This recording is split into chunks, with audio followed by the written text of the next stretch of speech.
행복한 안식일입니다. 여러분, 제가 구원 받으셨습니까? 라고 물어보면 여러분들께서 할렐루야 이렇게 반응을 해주시기 바랍니다. 자, 기쁘게 밝은 얼굴로 구원 받으셨습니까? 할렐루야. 아멘. 옆에 분들과도 한번 인사해 볼까요? 구원 받으셨습니까? 할렐루야. 네, 오늘 복된 소식을 증거하고자 단위에 섰습니다. 오늘 제목은 믿음으로 말미암는 의라고 하는 제목으로 로마서 1장 17절에 있는 말씀을 중심으로 해서 하나님의 말씀을 증거하고자 합니다.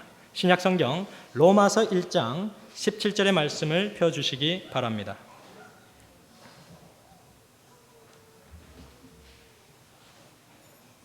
로마서 1장 17절, 복음에는 하나님의 의가 나타나서 믿음으로 믿음에 이르게 하나니 기록된 바 오직 의인은 믿음으로 말미암아 살리라 함과 같으니라. 아멘. 여기 오직 의인은 무엇으로 말미암아 살리라 기록되어 있습니까? 믿음으로 말미암아. 여기 NIV 성경에 보면 복음에 나타난 하나님의 의를 이렇게 설명하고 있습니다. A righteousness that is by faith from first to last. 그래서 이 뒷부분에 노란색으로 줄쳐져 있는 부분을 보시면 처음부터 끝까지 믿음으로 말미암아 이루어진 의이다. 이렇게 영어 성경은 기록을 하고 있습니다. 여러분들께서 붙잡고 있는 그 의, 하나님께서 여러분들을 의롭다고 칭해 주시는 그 의는 처음부터 끝까지 믿음으로 말미암아 이루어져 있다라고 하는 그런 뜻입니다. 바꾸어 말하면 여러분들의 삶, 그리스도인의 삶은 처음부터 끝까지 여러분들께서 태어나셨을 때부터 돌아가시는 그 순간까지 여러분들의 전생애가 믿음으로 말미암아 이루어져 있다라고 하는 사실을 기억하게 되시길 바랍니다. 믿음으로 산다는 것은 내 인생의 처음부터 끝까지 인생의 전부를 하나님께 맡기고 그분을 전적으로 신뢰하는 것, 그것이 바로 믿음으로 말미암는 의의 생애이다라고 하는 사실을 말씀드리는 것입니다. 목사에게 보내는 거면 456페이지는 이렇게 기록을 합니다. 믿음으로 말미암는 의란 무엇인가? 라고 하는 정의에 관해서 그것은 인간의 영광을 티끌 속에 묻어버리고 인간이 자기 힘으로는 할 수 없는 일을 인간을 위하여 해주시는 하나님의 역사이다. 아멘이십니까? 아멘. 우리가 만약 믿음으로 말미암는 의의 기비를 제대로 실천하며 살아왔다면 우리는 지금 완전히 다른 세상을 살아가고 있을 것입니다. 하나님께서 우리에게 주신 그 의의 기별을 아주 굳건하게 붙잡고 살아갔다면 지금과는 완전히 형편이 다른 그러한 복된 생애를 여러분과 저는 살아가고 있을 것입니다. 그래서 시간이 가까우면 가까울수록 예수 그리스도께서 오시는 시간이 가까우면 가까울수록 우리는 이 믿음의 의의 기별을 확고하게 붙잡아야 할 필요가 있는 것입니다. 믿음으로 이롭게 된다는 것이 무엇인가? 예수 그리스도께서 죄된 우리를 사랑하셔서 그 죄된 우리를 의롭다고 칭해 주시고 우리를 하나님의 자녀로 받아주시고 우리의 속성을 거룩하게 변화시켜 주시는 그 일도 그리스도께서 하시며 우리를 하늘나라에까지 이르게 하는 적합성을 이루는 것도 예수 그리스도께서 이루시는 일이라는 사실을 우리가 믿음으로 고백하는 것입니다. 그것이 바로 믿음으로 말미암는 의의 기별입니다. 굉장히 믿음의 의는 단순합니다. 근데 믿음의 의를 단순하게 받아들이지 않고 이것저것 생각을 섞게 될 때 이 믿음의 의는 굉장히 혼란스럽게 전달되어지기도 합니다. 그러나 오늘 단순하게 믿음으로 산다는 것이 무엇인가? 첫 번째 메시지는요, 믿음의 생애를 산다는 것은 예수님을 전적으로 의지하는 것을 의미합니다. 여러분, 우리의 인생 가운데서 가장 큰 위기가 무엇인지 아십니까? 우리가 살아가는 현실 가운데서 가장 큰 위기는 무엇인가? 그것은 예수님을 잊어버리는 것입니다. 예수님 없이는 난 아무것도 아니라고 하는 생각이 내 생활 속에서, 바쁜 생활 가운데서, 힘든 일들 가운데서, 내가 처리해야 될 많은 일들 가운데서 그 생각이 희미해지고 잊혀지기 시작할 때 인생의 가장 큰 어려움들이 다가오게 되는 것입니다. 그때부터 나는 하나님 중심으로 나를 바라보는 것이 아니라 나를 중심으로 하나님을 해석하기 시작하는 그런 우를 범하기 시작하는 것입니다. 그렇게 되면 결코 믿음의 삶을 걸어갈 수가 없습니다. 그래서 우리는 하나님께서 이루신 세상, 하나님께서 나에게 주신 생명이 얼마나 큰 가치를 가지고 있는지를 우리는 날마다 묵상하며 살아가야만 하는 것입니다. 그래서 하나님은 지금 이 순간에도 하나님의 가장 큰 관심은 어디에 있느냐 하면 여러분들이 뭐 잘되고 축복받고 출세하고 이런 것보다도 여러분들의 마음 가운데에 저 하나님의 자녀가, 내 자녀가 정말 그 마음속에 믿음을 갖고 있는가? 정말로 하늘을 신뢰하고 있는가? 정말로 하나님의 나라를 그리워하고 있는가? 정말로 예수 그리스도께서 다시 오실 때에 예수 그리스도를 만나기 위하여 준비하는 생애를 살고 있는가? 하나님의 관심은 온통 거기에 쏠려 있습니다. 하나님은 우리 안에 믿음이 있는지를 살펴보시고 그 믿음이 더욱더 강건해지시기를 바라면서 우리에게 일어나는 모든 일상사 가운데서 하나님의 연출은 여러분들의 믿음을 더욱더 강건하게 만들어 가시는 하나님의 작업이라는 사실을 기억하게 되시기를 간절히 바랍니다. 성경 욥기서를 보면 정말 불행한 한 사람이 나옵니다. 그 주인공은 욥이라고 하는 인물입니다. 욥은 모든 것을 다 잃었습니다. 그의 곁에 있던 모든 것이 다 떨어져 나가 버렸습니다. 그의 환경은 한순간에 무너졌습니다. 아내에게서도 버림을 받았고 자녀들도 죽었고 그가 가진 재산을 다 잃어버렸고 자신의 건강에도 문제가 발생했습니다. 그는 자신이 인간으로서 빼앗길 수 있는 모든 것을 빼앗겨버린 인생을 살아가고 있었습니다. 그런데 이 지독스럽게 고통스러운 인생을 살아가는 이 욥에게 있어서 결코 빼앗길 수 없는 한 가지가 있었는데 그게 무엇이었을까요?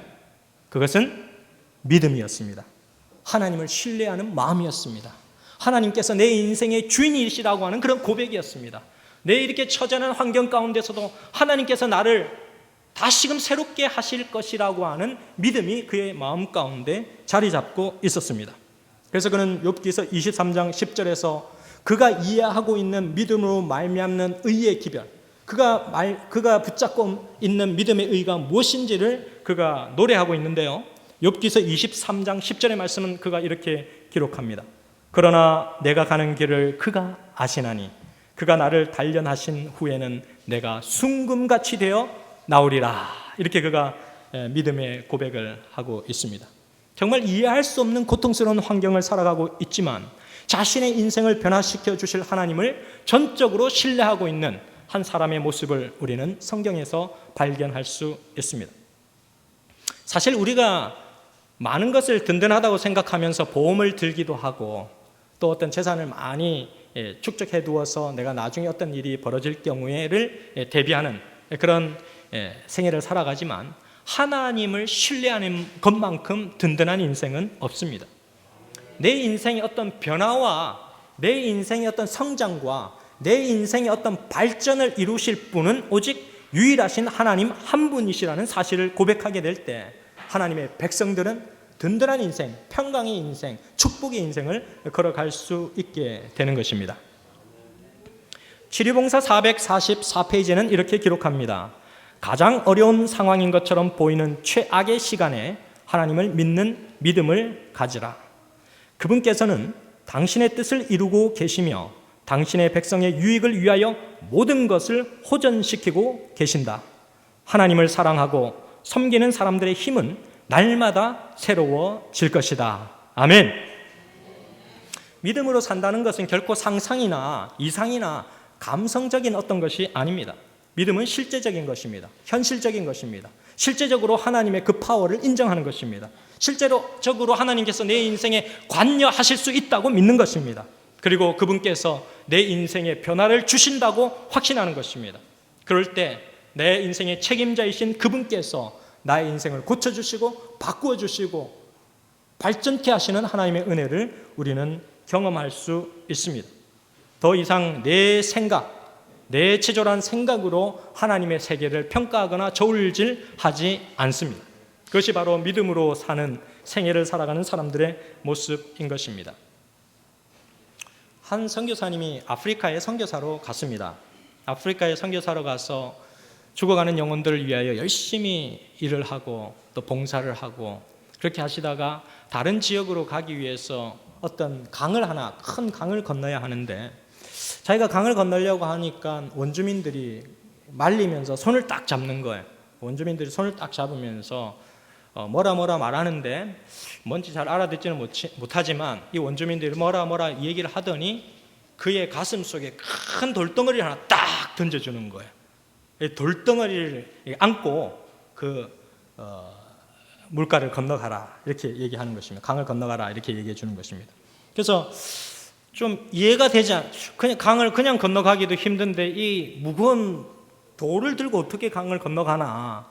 그런데 자기만 들은 것이 아니라 옆에 보니까 옆에 길을 지나가려고 하는 모든 원주민들이 다 돌을 갖다 이렇게 하나씩 크게 짊어지고 강을 건너가는 것입니다. 그래서 허우적 되면서 뒤뚱 하면서 강 중간까지 이르렀을 때 이 선교사는 이야 그렇구나, 바로 이런 이유 때문에 이 사람들이 나에게 이 무거운 돌을 들고 가라고 나에게 돌을 줬구나 하는 사실을 이해하게 되었다는 것입니다. 강 중간에 가니까 얼마나 물살이 세지는지, 보이지 않았던 물살이 굉장히 심해서 만약 그 돌이 아니었다면 떠내려갈 수밖에 없는 그런 강력한 급류가 흐르는 그러한 지역이 중간에 형성이 되어 있더라는 것입니다. 그렇게 해서 그 돌을 중심으로 무게 중심을 잡고 사뿐사뿐 걸어온 이 선교사의 얘기를 들어볼 수가 있는데요. 우리는 인생을 살아가면서 많은 것들 가운데 내가 걸어가는 길에 왜 이렇게 큰 무거운 짐이 있나, 왜 이렇게 큰 어려움이 있나, 왜 이렇게 큰 시련이 나에게 있나 라고 생각을 하며 고통을 느끼는 경우들이 참으로 많이 있습니다. 그러나 때때로 하나님께서는 그런 무거운 짐의 뒤편에서 하나님께서 그들을 지탱하시고 그들을 밀어주시고 그들의 생애를 더욱더 합당하게 아름답게 가꾸시기 위하여 준비하고 계시는 하나님의 역사를 우리는 볼 수가 있습니다. 만약 우리가 이 큰 돌만을 지고 있는 것으로 내 인생이 끝난다고 하면 그것은 정말로 불행할 것입니다. 나만, 다른 사람들 그냥 쉽게 걸어가는데 나 혼자 왜 이렇게 큰 무거운 짐을 지고 걸어가나, 이렇게 생각하면 그것만큼 고통스러운 건 없을 거예요. 힘든 것은 없을 것입니다. 그러나 그것이 끝이 아니라 그것은 중간이고 과정이고 언젠가 그 어려운 과정을 거쳐가서 그 무거운 짐을 쉽게 내려놓아도 될 길이 있다는 사실을 기억하며 그 길을 걸어가시게 되시기를 간절히 바랍니다. 시편 37편 23절에서 24절에 있는 말씀은 이렇게 기록합니다. 여호와께서 사람의 걸음을 정하시고 그 길을 기뻐하시나니 저는 넘어지나 아주 엎드러지지 아니함은 여호와께서 손으로 붙드심이로다. 아멘. 네, 사람이 어떤 길을 걸어가는데 그 길을 하나님께서는 기뻐하셔요. 여러분들께서 어떤 길을 걸어가시든지 하나님께서 너무너무 좋아하셔. 여러분께서 걸어가시는 그 길이 하나님께 영광이 될 것이니까 하나님 매우 기뻐하십니다. 그런데 그 길을 가다가도 여러분들은 간혹 쓰러지기도 하고 넘어지기도 하고 그렇게 불평을 하기도 하실 수가 있습니다. 그러나 영원히 엎드러져서 쓰러지지 않는 것은 하나님께서 항상 그 길에 여러분들의 손을 붙잡고 계신다는 사실을 기억하게 되시기를 간절히 바랍니다. 두 번째 믿음의 의를 통하여 우리가 알 수 있는 사실은 믿음의 생애를 산다는 것은 우리가 처해진 환경 대신 약속을 바라보는 삶 자체를 믿음으로 말미암는 의의 생애다. 그렇게 우리가 얘기할 수 있다는 것입니다. 처해진 환경을 바라보면 미래를 향하여, 앞을 향하여 전진할 수 있는 힘을 상실할 때가 참 많습니다. 그런데 그 환경 대신 하나님께서 우리에게 주신 약속된 미래를 바라본다면 우리는 걸어가는 그 길을 쉽게 걸어갈 수 있다라고 하는 메시지가 여기에 담겨져 있는 것입니다. 이분은 천호식품 김영식 회장이라고 하는 분이신데요. 잘 아십니까? 예, 나중에 한번 스토리를 들어보도록 하겠습니다. 지금은 성공한 기업의 회장이지만 약 10몇 년 전만 하더라도 인생을 포기할 만큼 힘든 인생을 살은 분이었습니다. IMF 시절 문어발식으로 사업을 확장하면서 급기야는 파산하는 지경에 이르렀던 그런 어려운 경험을 하신 분입니다. 한 끼 밥값이 없어서 소주로 허기를 달래면서 매일매일의 시간들을 보내는 시간들을 갖기도 했습니다. 서울역 강남역에서 지하도에서 전단지를 열심히 들면 이렇게 내 인생이 끝나서는 안 되겠다. 그래서 전단지를 만들어 뭐라도 좀 하면서 살아나야 되겠다. 그러면서 전단지를 돌리기 시작했습니다. 한때는 부산에서 재산 현금 보유액으로 말하자면 한 100위권 안에 드는 그런 상당한 재산을 가졌지만 이제 한순간에 빚더미에 올라와서 빚이 가장 많은 사람 순위 100위 안에 들 수 있을 정도로 이렇게 한순간에 참담하게 망해버린 그러한 인물입니다. 근데 그가 거기서 멈추지 않고 나는 일어서야 되겠다. 나는 여기서 끝인 인생이 되어서는 안 되겠다. 그런 생각을 하면서 그가 생각해낸 것이 뭐냐면 건강식품 사업이었습니다. 건강식품 사업. 자, 내가 이제 종잣돈이 없는데 돈이 없는데 어떻게 제기를 할 것인가 생각을 하다가 아내에게서 소중하게 받은 반지, 폐물을 이제 전당포에 팔아서 130만 원을 이제 받게 되는 것입니다. 130만 원을 받아서 이제 그 130만 원을 가지고 종잣돈을 마련해 가지고 이제 그가 건강 사업을 하는데 어떤 건강 사업이냐면 쑥 사업을 펼치게 되는 것입니다. 그러니까 어디든지 가는 데마다 쑥에 대한 얘기를 하는 거죠. 쑥 사세요. 그리고서는 쑥 판매에 관한 것들을 컴퓨터 화면, 어디를 가든지 컴퓨터 화면을 자기의 홈페이지 화면으로 다 바꾸어 놓고, 그 다음에 핸드폰 거기도 다 쑥을 팔자 다 집어넣어 놓고, 그리고 배경 화면, 그리고 수첩, 명함 모든 것에 쑥을 팔자라고 하는 그런 구호로 다 일색해 놓고, 그 다음에 전단지를 돌리는데도 어디를 가든지 전단지를 계속 돌리면서 심지어는 비행기를 타고 가는 그 비행기 내에서도 이제 전단지를 돌리니까 승무원들이 다 말릴 거 아니에요. 말리고 뺏고 막 하는데 그래도 계속해서 사람들에게 전단지를 주면서 난 이거 아니면 죽는다. 난 이거 아니면 죽는다. 라고 얘기를 하면서 끝까지 그런 전단지를 돌리면서 그가 쑥 사업을 펼치게 되는데 쑥으로 끝나는 노랫말을 만드는 거예요. 쑥자로 끝나는 말은 이 쑥 저 쑥 그 쑥 요 쑥 들쑥 날쑥 이렇게 하면서 사람들이 많이 모인 곳은 어디를 가든지 이 노래를 막 부르는 거예요. 쑥자로 시작하는 말은 이렇게 하면서 이제 그 쑥 사업에 관한 광고, 홍보, 어떤 조직이 있어서가 아니라 내 자신이 살아야 하니까 발버둥을 치는 거예요. 네. 그렇게 해서 아주 죽을 힘을 다해 노력한 끝에 1년 만에 월 매출액이 50배가 성장하게 되는 그런 경험을 하게 되고, 그가 신상품을 출품하면서 2004년에는 원 매출액이 100억 원으로 뛰었다고 합니다. 현재는 한 해에 1,500억 원의 매출을 올리고 있는데, 그가 하나의 책을 썼는데 이런 책을 썼어요. 10m만 더 뛰어봐 라고 하는 책을 썼습니다. 그의 책에는 이렇게 기록이 되어 있습니다. 100m를 뛴 사람이 100m를 다시 뛸 생각을 하면 쉽게 무너진다. 쉽게 포기하고 만다. 하지만 10m만 더 뛰라고 하면 누구나 도전한다. 오늘부터 10m만 더 뛰라고 하면 누구나 도전한다. 오늘부터 10m만 더 노력해 보아라. 오늘 100m 뛰었다면 내일은 110m를 뛰어보아라. 모레는 120m를 뛰어보아라. 이렇게 그가 응원을 하고 있습니다.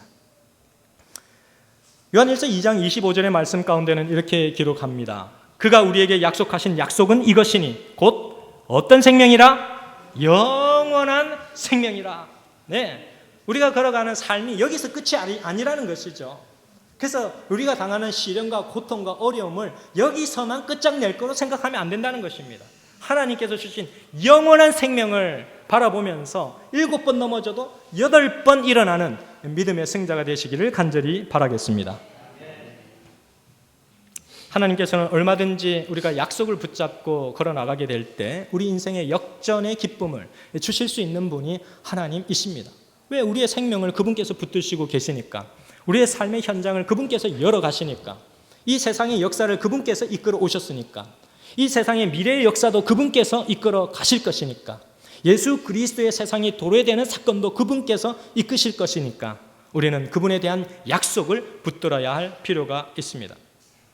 데이비드 리빙스턴이라고 하는 사람이 아프리카 밀림 속으로 들어가서 그의 생애를 30년, 40년 이상 바치게 되는데요.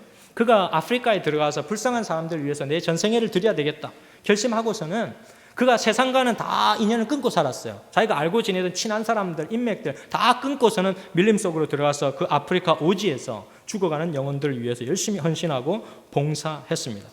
그런데 그 누구에게도 눈에 띄지 않고 연락을 두절해버렸으니까 눈에 띄지 않던 그 리빙스턴이 어떤 사람들에 의해서 딱 발견되었어요. 어떤 사람들이 이제 아프리카로 여행을 막 하고 있는데, 야! 저 사람 리빙스턴 아니야? 발견하게 된 것입니다. 그래서 자초지종을 묻다가, 야, 이게 바로 우리가 찾던 바로 리빙스턴이 여기서 이렇게 고생을 하고 있었구나. 사람들이 알게 되었습니다. 근데 이 리빙스턴이 이 아프리카에서 정말 그들처럼 살아가면서 얼마나 고통과 아픔과 질고를 경험했던지 너무너무 병약해져 있는 거예요. 그가 자기 나라에서 출발할 때의 모습과 지금 현재의 모습은 너무 판이하게 초췌해진 모습, 병약해져서 고통스러운 그의 모습을 발견했습니다. 그래서 잠시 그가 30년간 아프리카에서 봉사를 하고 집으로 고향으로 다시 돌아와서 항구에 딱 도착했는데 가족들이 다 나와서는 야, 리빙스턴 정말 잘 왔어 이렇게 하는데 딱 보니까 모습이 말이 아닌 거예요. 너무너무 초췌하고 불쌍하고, 그가 27번이나 10번을 알아서 뼈만 앙상하게 남겨진 그런 모습으로 왔는데 오른쪽 팔은 사자에게 물려서 오른쪽 팔이 덜렁덜렁 거리면서 간신히 붙어있는 그 모습. 그래서 너무 불쌍해서 그 가족들이 다 그 항구에 나와서 눈물을 흘리는 것입니다. 그 모습을 본 글래스고우 대학의 한 학장이 이 리빙스턴에게 다가갑니다. 이 리빙스턴 당신의 생애는 참 감명스러운 생애인 것 같습니다. 우리 대학에 와서 학생들에게 좀 강연을 좀 해주실 수 있겠습니까? 라고 질문을 던졌습니다. 그랬더니 알겠습니다. 비록 제 초췌한 이 모습이 얼마나 감명스러울지는 모르겠지만 가서 제가 살아온 삶의 얘기를 들려드리겠습니다. 하고서는 그 대학에 가서 강연을 했습니다. 그 젊은 대학생들에게 강연을 한 다음에 딱 마쳤는데 학생들이 와서는 그렇게 얘기합니다. 리빙스턴 선교사님, 당신은 어떻게 그 아픈 고통과 외로움과 시련을 그렇게 오랜 세월 동안 견딜 수 있었습니까? 라고 질문을 던졌더니 그때 리빙스턴이 정말 초췌하지만 만면에 웃음을 지으면서 그는 그렇게 얘기했습니다. 저는 처음부터 끝까지 출발부터 지금까지 돌아오는 이 순간, 잠시 휴식을 위해서 돌아오는 이 순간까지 하나님께서 저에게 주셨던 첫 약속만을 붙잡고 지금까지 걸어왔습니다. 그렇게 그가 대답을 했다고 합니다. 사랑하는 성도 여러분, 여러분의 인생의 위기 가운데, 여러분의 인생의 불편함 가운데 여러분들은 어떤 약속을 붙잡고 살아가고 계십니까? 혹시 그런 붙드실 약속의 말씀이 나름대로 한 분 한 분 있으시라 생각되는데 그 약속의 말씀이 내가 어려울 때마다 딱 그 말씀 붙잡고 나는 이 어려움을 이겨낼 수 있다라고 하면 좋은데 그것이 없으신 분들은 선지자왕 178페이지의 말씀을 기억해서 이 말씀을 붙들게 되시기를 간절히 바랍니다. 우리가 믿음으로 하나님의 능력을 붙잡을 때에 하나님께서는 가장 희망이 없고 가장 절망적으로 보이는 전망도 놀랍게 변화시킬 것이다. 하나님께서는 당신의 이름에 명예를 걸고 이 일을 행하실 것이다. 아멘. 바람이 거셀수록 연은 높이 납니다. 바람이 굉장히 세게 불수록 연은 높이 날아갈 수 있는 동력을 얻게 됩니다. 세게 맞을수록 공은 멀리 튀게 됩니다. 세게 눌려질수록 용수처럼 높이 튀어오를 수가 있습니다. 하나님의 사람도 시련이 강하면 시련이 많을수록 오히려 하나님의 사람으로 더 풍성하게 장성하게 자라날 수가 있습니다. 하나님을 바라보게 되시기를 간절히 바랍니다. 세 번째, 믿음으로 말미암는 의의 진수의 기별 가운데 발견할 수 있는 기별은 믿음의 생애를 산다는 것은 가장 강력한 능력을 붙잡는 것을 의미합니다. 이 세상에서 가장 강력한 힘을 여러분들이 붙잡는 것이 믿음으로 말미암는 의의 생애이다라고 하는 것입니다. 여러분, 하나님께서 어떤 사람을 제일 싫어하시는지 아십니까? 하나님께서 제일 싫어하시는 사람이 있어요. 어떤 사람을 하나님께서 제일 싫어하실까요? 하나님 자신을 신뢰하지 않는 사람을 하나님은 제일 싫어하십니다. 분명히 지금 바라보니까 제 인생은 나를 절대적으로 신뢰하지 않으면 안 되는 인생인데, 그럼에도 불구하고 나를 찾지 않고 나를 신뢰하지 않고 하나님을 붙잡지 않는 인생, 하나님 싫어하십니다.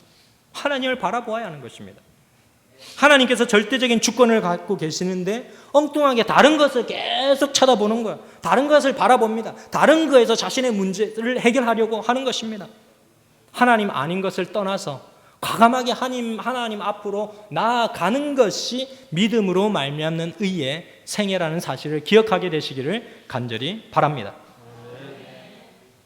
16세기의 종교개혁자인 마르틴 루터가 로마서 1장 17절에 복음의 메시지를 발견하고, 이게 정말 믿음으로 사는 생애가 이것이구나, 믿음의 생애의 진수가 여기 있구나 를 로마서 1장 17절에서 발견하고 그걸 이렇게 부르짖었습니다.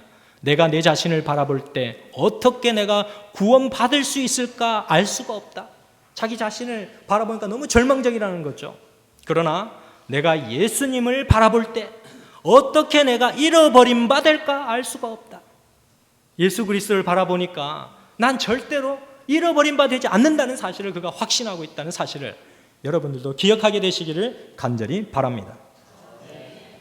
로마서 1장 16절에 보면 내가 복음을 부끄러워하지 아니하노니 이 복음은 모든 믿는 자에게 구원을 주시는 하나님의 무엇이다? 능력이 됨이라. 그렇게 설명하고 있습니다. 이게 요즘 어린 아이들에게서 굉장히 큰 인기를 자랑하고 있습니다. 메카니멀 장난감. 이거 하면 아이들이 그냥 정신을 못 차리는 것이에요. 저희 집사람이 한 일주일 동안 필리핀에 가서 선교사들을 위해서 강사로 봉사를 하고 오는 동안 일주일 동안 제가 아이들을 데리고 있는데, 이 수림이는 학교에 가니까 괜찮은데 수연이 집에서 이제 데리고 있으니까 아이하고 씨름을 하는 것입니다. 그런데 처음에 이제 아빠 메카니멀 좀 사주세요. 메카니멀 있잖아. 집에 자기가 산 것도 4개나 되고 또 다른 사람들이 막 선물로 주고 뭐 한 것 합치면 굉장히 많은 거예요. 근데 이 메카니멀이 굉장히 아이들에게 이제 호기심을 자극하고 즐거움을 주는데, 그래서 이제 또 무슨 그래 공부해라 뭐 좀 놀아라 어떻게 하다가 또 볼일 보다가 또 와서는 아빠 메카니멀 사주세요. 그래서 제가 조용하게 안 된다. 다음에 네가 자꾸 똑같은 거 계속 사고 조금 실증 나다가 또 안 놀고 이렇게 계속 되는데 아빠가 거부가 아니잖니. 그러니까 조금만 참아라. 이렇게 이제 얘기를 해주고 이제 지나가는 것입니다. 근데 또 이렇게 막 일을 보다가 있으면 아빠 이번에는 마트 좀 가요. 왜? 했더니 메카니멀 사게요. 그런 거예요. 그랬더니 어디 있는데? 그랬더니 자기 학교에서 신성초등학교인데 자기 학교 앞에 이렇게 지나다 보면 그 마트가 있는데 그 마트에 이게 판다는 거예요. 그래서 한 몇 번을 계속해서 며칠간을 씨름을 이렇게 하다가 나중에 보니까 되게 안 돼 보이는 거예요. 나중에는 내가 안 된다 그러니까 저한테 와서 이러는 거예요. 이게 눈썹을 쭉 내리더니 I am very sad 이렇게 하는 거예요. 아빠 나 매우 슬퍼요 이렇게 하는 거예요. 그러니까 엄마도 없는데 마음이 되게 짠한 거예요. 야 이거 뭔가 좀 그러다가 생각을 해보게 돼서 제가 얘가 지갑에 자기가 항상 장롱 밑에다 자기 지갑에다 돈을 딱 이렇게 받으면 다른 사람들이 주고 뭐 할아버지 할머니들이 돈을 주면 이렇게 돈을 넣어놔요. 돈을 넣어놓는데 어떨 때는 자기가 돈을 이렇게 꺼내가지고 아빠 이거 제가 대신 돈 내고 사도 돼요 뭐 이렇게 하면서 하거든요. 그래서 내가 가만히 생각해 보니까 야 얘가 마음만 악하게 먹으면 악하게 먹으면 아빠 몰래 이 돈 가지고 가가지고 지가 살 수 있는데 안 사고 아빠한테 자꾸 허락을 맡으려고 한다는 거를 생각하게 되니까 야 기특하게 생각이 되는 거예요. 야 자기가 살고 떼쓰고 막 하면서 뭔가를 할 수도 있는데 아빠한테 그 주권이 있다는 사실을 기억하고 아빠의 허락을 받아야 된다는 사실을 기억하면서 아빠에게 그 허락을 받으려고 하는 그런 것이다라고 하는 것에 생각에 전환이 오면서 불쌍하게도 여겨지면서 야, 이거 하나 사줘야 되겠다. 나중에 수빈이 엄마한테 혼나건 말건 한번 사주자. 그렇게 하고서는 데리고 가서 이 메카니멀 장난감을 사줬습니다. 얼마나 좋아하든지 수연이가 너무너무 기뻐하는 모습을 보니까 야, 참 내가 좀 더 빨리 사줄 걸 하는 생각이 그래서 들었던 시간들이 있습니다. 시대소망 2권 96페이지에는 이렇게 기록합니다. 하나님의 아들께서 아버지를 믿는 믿음으로 사신 것처럼 우리도 그리스도를 믿는 믿음으로 살아야 한다. 예수 그리스도께서 이 땅에 오셨어도 아버지 하나님을 기억하시면서 하나님께서 예수 그리스도께서 겟세마네 동산에서 이 인류를 위하여 하셔야 할 모든 기도를 거기에 집중하고 계셨다는 사실 기억하게 되시기를 간절히 바랍니다. 시대소망 111페이지에는 사람이나 사단이 구축한 장벽들 중에 믿음이 뚫고 들어갈 수 없는 장벽은 하나도 없다. 그렇게 기록을 하고 있습니다. 우리가 믿음의 생애를 산다는 것은 가장 강력한 힘을 가지고 계신 그 분께 내의 모든 문제를 그분께 맡기는 것입니다. 그것이 바로 믿음의 생애를 걸어가시는 것입니다. 부흥의 계절이라는 책 24페이지에 보게 되면 하나님의 관계가 끊어지면 능력이 사라지게 마련이다. 기도가 없으면 능력도 없다. 우리가 기도한다는 것은 하나님의 능력 없이 그리스도인의 삶이 불가능함을 겸손하게 인정하는 것이다. 그렇게 기록을 하고 있습니다. 사랑하는 성도 여러분, 믿음으로 말미암는 의의 생애가 무엇인지 잘 이해되지 않으시면 가슴으로 좀 더 깊이 느끼고 싶으시면 기도의 자리로 나아가게 되시기를 간절히 바랍니다. 그리스도인은 기도할 때에 자기 자신에게서 눈을 뗄 수 있습니다. 그리스도인은 기도할 때에 비로소 자기 자신이 아무것도 아니라는 사실을 인정하게 됩니다. 그리스도인은 기도할 때 비로소 자기가 아무것도 가진 것이 없다는 사실을 고백하게 됩니다. 그리스도인은 기도할 때 하나님만이 능력이라는 사실을 고백하게 되는 것입니다. 그리스도인은 기도할 때 하나님의 능력으로 기뻐할 수 있음을 그가 알아차릴 수 있다는 사실입니다. 사랑하는 성도 여러분, 내가 할 수 없기 때문에 하나님께서 오셔서 나를 대신하여 이루어주시는 이 인생의 모든 것, 그것이 바로 믿음으로 말미암는 의의 핵심이라는 사실을 기억하게 되시기를 간절히 바라면서 말씀을 마치도록 하겠습니다.